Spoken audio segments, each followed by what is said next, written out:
किसी रोज घर से छाता लाना भूल जाएं तो उस दिन बारिश जरूर होगी। सिक्का गिरेगा तो सोफे के उस कोने तक पहुंचेगा जरूर से जहां पहुंचने के लिए आपको फर्श पर साष्टांग लेटना भी पड़ेगा। खोया हुआ पेन ये तब तक नहीं मिलेगा जब तक कि आप नया पेन नहीं खरीद लेते। आम जिंदगी के ये सारे कटु अनुभव मर्फीज लॉ के उदाहरण हैं। देने वाले का पूरा नाम एडवर्ड मर्फी। मर्फी भैया एक इंजीनियर थे, प्लेन ठीक करने वाले इंजीनियर, एरोस्पेस इंजीनियर। उन्होंने ये नियम दिया था जो कुछ भी गलत हो सकता है होकर रहेगा। मर्फी की ये बात प्लेन की सुरक्षा को लेकर कही गई थी। माने प्लेन में जितने सिस्टम्स लगे होते हैं उनमें जो कुछ गलत हो सकता है एक दिन होकर रहेगा। मर्फी की बात जीवन का सिद्धांत बन गई। हालांकि प्लेन हादसों में भी देखा गया कि ऐसा होता है। कभी एक चुंबक ने गड़बड़ कर दी, कभी एक स्क्रू के चक्कर में इंजन फेल हो गया। आज जिस प्लेन हादसे की कहानी हम आपको सुनाने जा रहे हैं उसका कारण कुछ ऐसा था कि मर्फी ने भी कभी कल्पना की नहीं होगी। कहानी अफ्रीका के एक देश की है जहां बहुत सारे मगरमच्छ पाए जाते हैं। इस हुक के बाद अब चलते हैं पूरी कहानी पर। नमस्कार, मेरा नाम है निखिल। आप देख रहे हैं ऐतिहासिक किस्सों कहानियों से जुड़ा हमारा रोजाना का कार्यक्रम तारीख।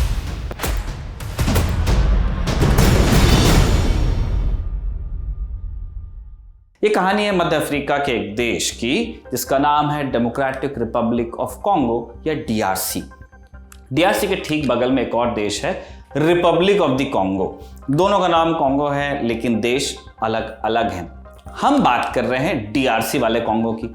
एरिया के हिसाब से डीआरसी अफ्रीकी महाद्वीप के सबसे बड़े देशों में से एक है। 10 करोड़ की आबादी है। सबसे बड़ा शहर और राजधानी है किंशासा। डीआरसी भी अफ्रीका के ज्यादातर मुल्कों की तरह एक गरीब मुल्क है। देश में जंगल का एरिया काफी है और अधिकतर लोग कस्बों या गांवों में बसे हैं। इन्हें आपस में जोड़ने वाला एक रोड नेटवर्क है लेकिन अधिकतर सड़कें सक्रिय हैं, कच्ची हैं। सफर करना मुश्किल है। हालांकि डीआरसी के लोगों ने इसका एक बढ़िया जुगाड़ भी अपना लिया है। डीआरसी में एक तगड़ा एयरलाइन नेटवर्क है जो दशकों पुराना है लेकिन एक जगह से दूसरी जगह जाने का एक सुलभ और आसान तरीका है।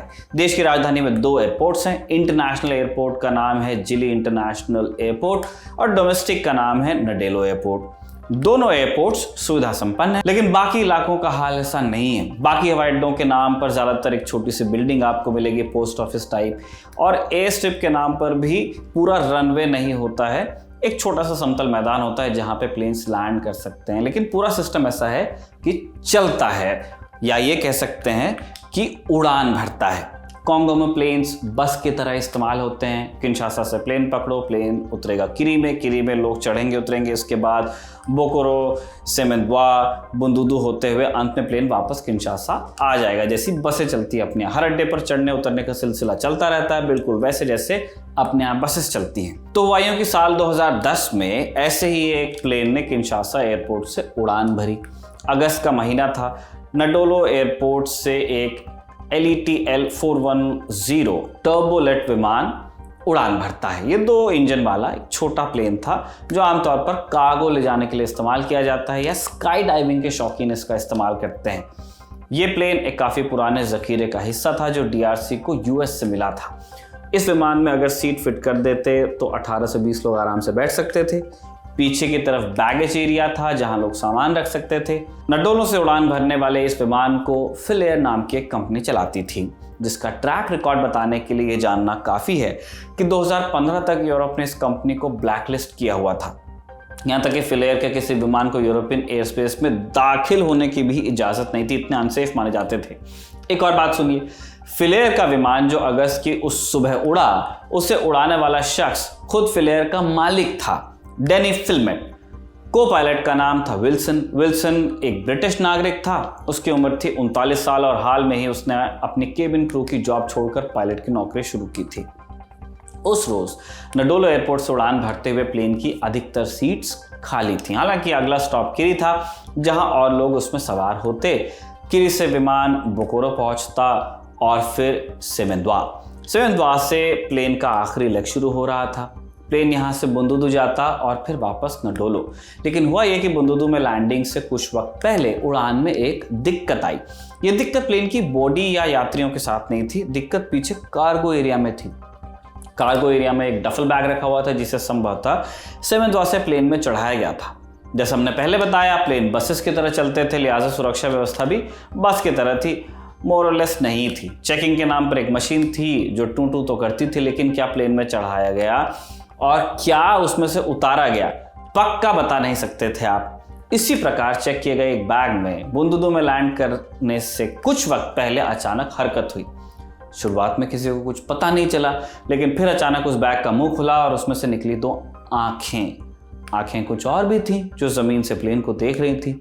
बुंदुदू में लोग प्लेन के उतरने का इंतजार कर रहे थे, लेकिन वो इंतजार करते ही रह गए। उनके देखते देखते प्लेन नीचे की तरफ मुड़ा और गोता खाते हुए एक घर की छत से टकरा गया। प्लेन की बॉडी के ऊपर खच्चे उड़ गए, लेकिन आश्चर्यजनक रूप से उसमें आग नहीं लगी। इसलिए शुरुआत में अधिकारियों को लगा कि प्लेन शायद फ्यूल खत्म होने के चलते क्रैश हुआ। इस हादसे में 18 यात्री मारे गए और साथ ही पायलट और को पायलट की भी मौत हुई थी।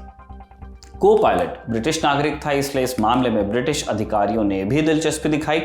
वो क्रैश का कारण जानना चाहते थे। कॉन्गो के पास संसाधन लेकिन कम थे, इसलिए उन्होंने जांच जल्दी क्लोज करते हुए हादसे का कारण फ्यूल खत्म होने को ठहरा दिया।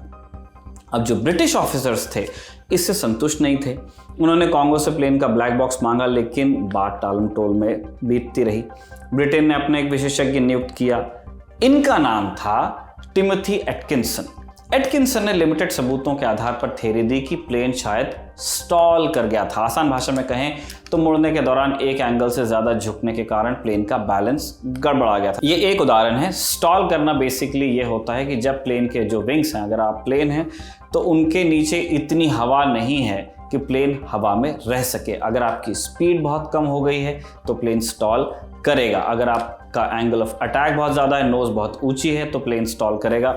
अगर आप एक ऐसे एंगल पे उड़ रहे हैं कि विंग्स का ज़्यादा एरिया हवा से टकरा नहीं रहा है, तब भी प्लेन स्टॉल कर सकता है। ये कुछ हमने सिनेरियो बताए। स्टॉल 50 तरीके से प्लेन होते हैं। एनीवेज, स्टॉल के चलते प्लेन क्रैश कर गया, ये उन्होंने थ्योरी दी। कॉन्गो के लोग इस चैप्टर को जल्दी भूल गए। मामला खत्म हो जाता, लेकिन फिर कुछ वक्त बाद एक नई कहानी सामने आई। जून नाम की एक पत्रिका ने एक खबर छापी। प्लेन हादसे में एक आदमी बच गया था, हालांकि उसे काफी चोट आई थी। हादसे के तुरंत बाद वो कुछ नहीं बता पाया, लेकिन फिर उसने अपनी कहानी बताई जो कुछ इस प्रकार थी। उस रोज प्लेन के कार्गो में रखे एक बैग से जो 2 आंखें बाहर आई थी, वो थी एक मगरमच्छ की। प्लेन के फर्श पर रेंगता हुआ वो आगे बढ़ा। यात्रियों के डर के मारे हाल खराब हो गया।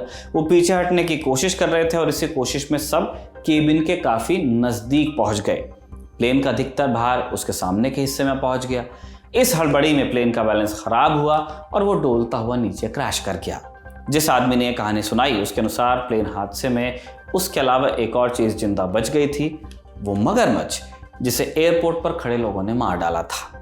प्लेन के अंदर मगरमच्छ कहानी फिल्मी थी, इसलिए अखबारों में खूब चली। हालांकि अधिकारियों ने कभी इस कहानी को स्वीकार नहीं किया। उनके अनुसार प्लेन हादसे का कारण तकनीकी था।